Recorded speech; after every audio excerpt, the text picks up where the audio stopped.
Depression by Talia Brancati. Defining depression. Depression is one of the most common and serious mental health conditions affecting millions of Australians and impacting daily lives in profound ways. It is a complex mental health disorder marked by persistent feelings of sadness, hopelessness, and loss of interest or pleasure in activities that were once enjoyable. These symptoms are often accompanied by a range of emotional, cognitive, and physical changes which can interfere with work, relationships, and overall functioning. Unlike a temporary emotion response to stress or adversity, depression is a clinical condition involving sustained changes in mood, thinking, behaviors, and physical health. According to Better Health Channel and Beyond Blue, symptoms must persist for at least 2 weeks to meet diagnosis criteria. Common symptoms include fatigue, difficulty concentrating, altered sleep patterns, change in appetite, feelings of guilt or worthlessness, and in severe cases, thoughts of self-harm or suicide. Depression does not discriminate, affecting people of all ages, gender, culture, background, and socioeconomic groups, and can be influenced by genetics, biological, environmental, and physiological factors. Depression in Australia context. Depression is one of the most prevent mental health conditions in Australia, significantly impacting individuals, families, and communities. About 1 in 6 people will experience major depressive disorder at some stage in their lives, with women most frequently affected, approximately 1 in 5 women compared to 1 in 8 men.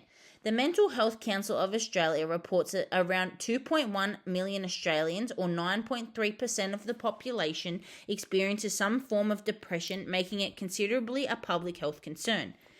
Health Direct highlights that depression affects about 1 in 7 Australians at some point in their lives and around 1 in 13 within the past year. The prevalence of particularly high amongst younger people, with over 1 in 6 adolescents reporting symptoms of depression. Women are more often affected than men, and First Nations people and individuals living in rural and remote areas experience even higher risk due to socio-economical and systematical barriers to healthcare systems. Depression continues to be one of the leading causes of disability in Australia, contributing greatly to the national burden of disease and lost productivity.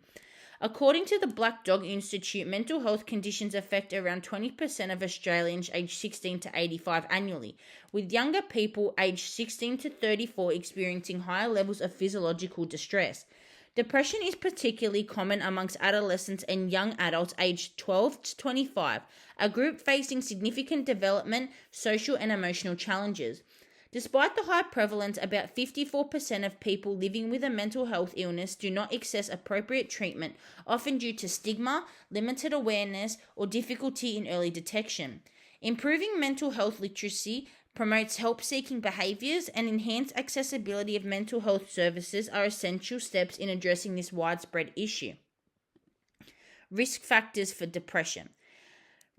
Depression developed from a complex interaction of genetic, biological, and physiological, social, and environmental factors. A family history of depression can increase an individual's vulnerability, highlight a strong genetic component in its development. However, genetics alone do not determine outcomes. Life experiences, personal circumstances, and coping mechanisms play a crucial role in influencing mental health over time. From a physiological perspective, persistent negative thought patterns, low self-esteem, and poor coping strategies can heighten the risk of developing depression. Individuals who struggle to manage stress or who interpret life events through a pessimistic lens are more likely to experience depressive symptoms, especially during a period of personal or social adversity. Social and environmental determinants often play a significant role. Poverty, unemployment, and social inequity, trauma, and lack of access to healthcare services all increase susceptibility to mental health. People who experience social isolation or who have limited family and community support are at greater risk. Violence, discrimination, and ongoing social disadvantages further compound vulnerability, reducing protective factors and typically buffer stress. Trauma is one of the most significant risk factors for depression. Early adverse childhood experiences such as abuse, neglect, or household dysfunction can disrupt brain development and impair emotional regulations, leading to long-term mental health consequences. Adults exposed to traumatic events may also develop depression as a response to prolonged stress and unresolved physiological pain. Additionally, depression often coexists with chronic health conditions such as diabetes, cardiovascular disease, or chronic pain. These illnesses increase emotional strain and can worsen treatment adherence and physical outcomes. Importantly, these risk factors rarely act in isolation. A person who carries a genetic preposition, has experienced trauma, and lives with social disadvantages face for far greater risk. Controversially, strong social connections, problem solving, and accessibility to healthcare can offer protection. Treatment for depression, pros and cons. Treatment for depression involves a combination of evidence-based approaches that address both the physiological and biological aspects of the disorder. Common treatments include psychotherapy, pharmacological therapy, lifestyle interventions, and access to support services. Psychological therapy such as cognitive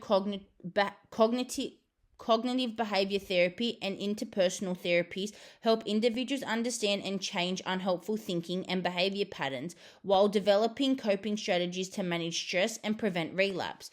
Although psychotherapy has long-term benefits, it requires constant access to trained professionals and sustained motivation for the individual. Pharmacological therapy, which involves the use of antidepressant medication, is particularly effective in moderate to severe cases of depression. Medications can help balance brain chemicals and regulate mood, improving symptoms such as low energy, poor concentration, and sleep disturbances. However, side effects such as weight gain, sexual dysfunction, or gastrointestinal issues may affect adherence and require careful monitoring by healthcare providers. Combining physiological therapy and medication often provides the best clinical outcome, particularly for individuals with chronic or recurring depression.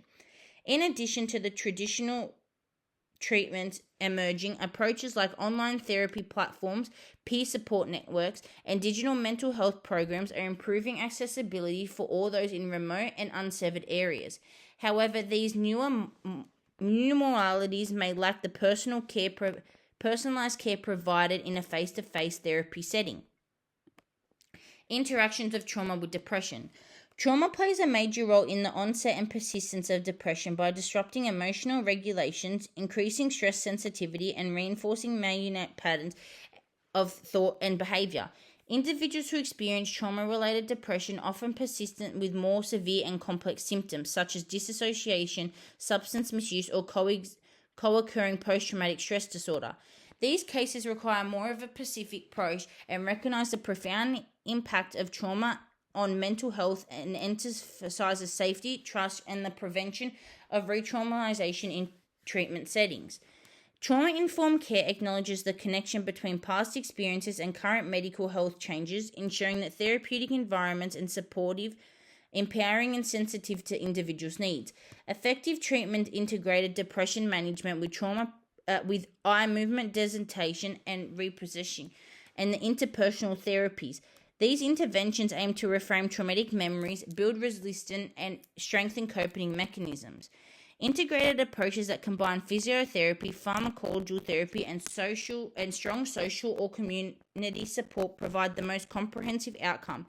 Tailoring care to the individual's history, symptoms, and culture or social context ensures a more holistic recovery and fosters long-term mental health well-being. Summary and reflection on SNUG 206 learning. SNUG 206 taught me that depression is a common mental health condition that is caused by ongoing sadness, loss of interest within activities, and causes changes in thinking, sleeping, or eating. It can be triggered by life events, stress, and trauma, and can involve both biological and social factors.